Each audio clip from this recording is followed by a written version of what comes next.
Already people are beginning to forget about communism. They're beginning to forget about the victims of communism, which now number, we know, about 100 million. I mean, there was no freedom. There was no freedom of speech, no freedom of religion, no freedom of thought. People couldn't write a poem or a play or a story or conduct a scientific experiment without some censor first approving it. All of that story has to be told. Back in 2014, I got a phone call from a physician at the Mayo Clinic who reached out and said, I need to tell a journalist what just happened. He told me that his elderly mother, who lives with him and his wife, had been raised in Czechoslovakia. When communism came to power there after the Second World War, the government told her to quit going to church. She said, I'm not going to quit going to church. They threw her in prison for 4 years and tortured her as a so-called Vatican spy. She immigrated to America, started her life here. Now she was telling her son, the things I see happening in America today remind me of what was happening in my own country when communism came. Well, what was the old lady seeing?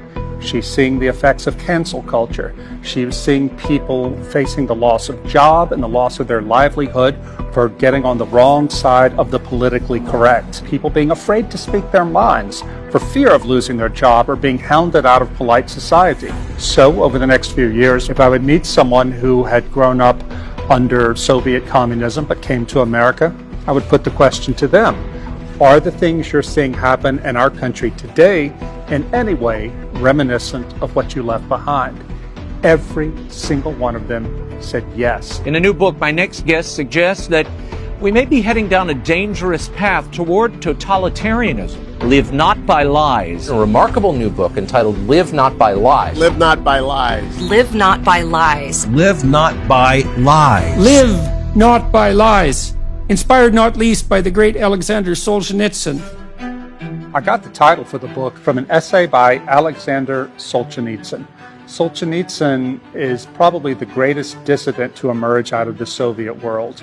He wrote a book called The Gulag Archipelago, which was a thick book that told the truth about the system of prison camps in the Soviet Union that the Soviets denied having. The Soviets exiled him from the country. They kicked him out in 1974. Just before he was kicked out, he sent a short essay to all of his followers.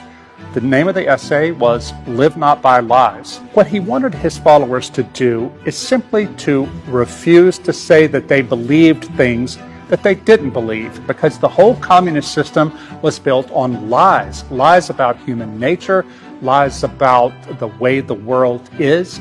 And it can only be sustained when people are afraid to live in truth. Everybody in the Soviet system lied about everything to everyone all the time. And so the whole system was set up and maintained because everyone lied. There are so many people among the intelligentsia especially who are absolutely immune to facts. It's as if they took their anti-fact shots every year, and the facts will just not affect them. They lied about Afghanistan, the Patriot Act. They shut down schools over COVID and then stole a bunch of pandemic relief for themselves. We have to say that men can have babies, that men can be women and women can be men. The woke fraternity present America as if it is an exceptionally racist society today. Women are so completely prejudiced against that we basically all live in a Margaret Atwood novel. None of this is a fair estimation of this society. One of the things that disturbs me tremendously is about this enthusiasm for socialism at a time when people are literally starving in Venezuela, an oil-rich country. Even when I was a Marxist, I had the same intellectual standards. Right. And that's what eventually led me away from it. Yesterday I asked ChatGPT, are there any similarities between today's woke revolution and Chairman Mao's Cultural Revolution of the 1960s? And it wrote back, how long do you have? Refugees from the Soviet system you talk to, when they watch the woke revolution underway in our country, what's their reaction to it? They say it seems like old times because they have lived through this sort of thing before.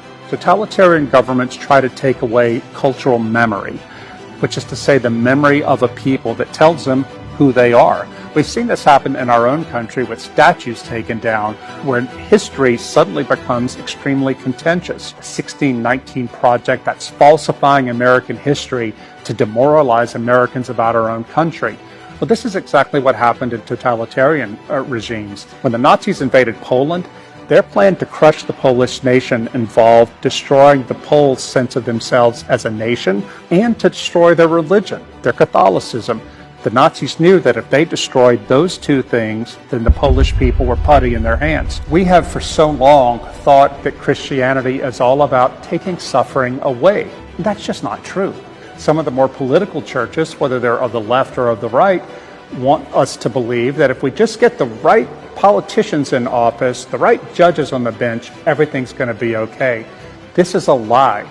This is a lie that is paralyzing us while the storm is gathering outside. People don't take it seriously because they think of totalitarianism, and what comes to mind is George Orwell. What comes to mind is Stalin, secret police, gulags, firing squads, things like that. That's not what we're dealing with yet, at least.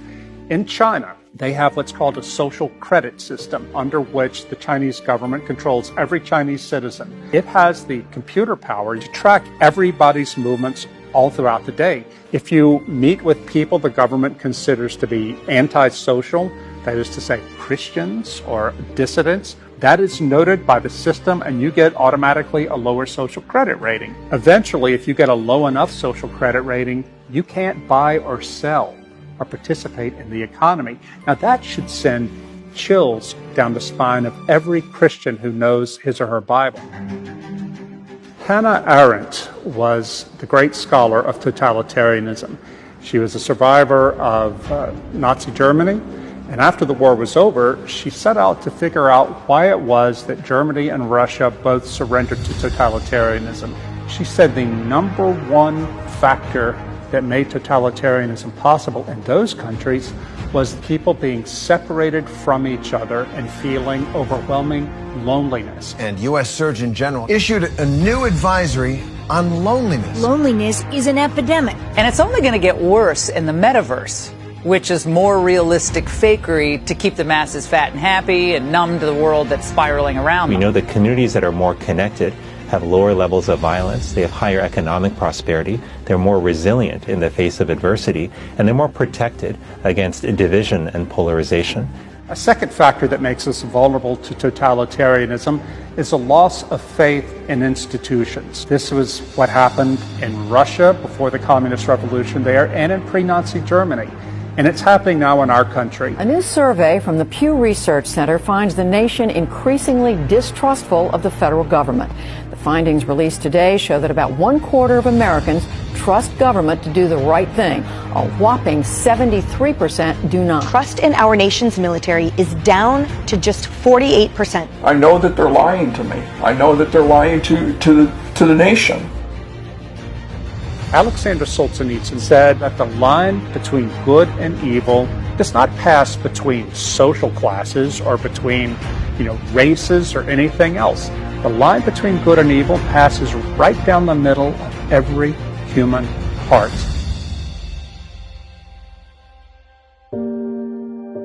I remember standing on a street corner in Moscow talking to a white-haired, elderly Russian Baptist pastor, a man whose father and the fathers of all the men in his community when they were little were taken away by Stalin and sent to Siberia. He said, go back to America and tell the church, if you're not prepared to suffer for your faith, then your faith is worthless. Well, what did he mean by that? Christ himself suffered and died on a cross. Through every generation of Christianity, even today in countries like Egypt, in the Muslim world, and in China, Christians are suffering for their faith. It is vital that we get this eyewitness testimony on camera so people in our country will not forget history, but they'll know history and they'll learn from history so that we can build the resistance now while we still have the freedom to do so. We have the gift from Almighty God of liberty and the resources to be able to come together, to study, to pray, and to get busy working to build our networks of resilience right now. Eventually, this whole system of lies will fall apart, but it will take longer for it to fall apart if people are afraid to stand up for the truth, if people are afraid to have the courage to resist, to say, do to me whatever you can. I will not live by lies.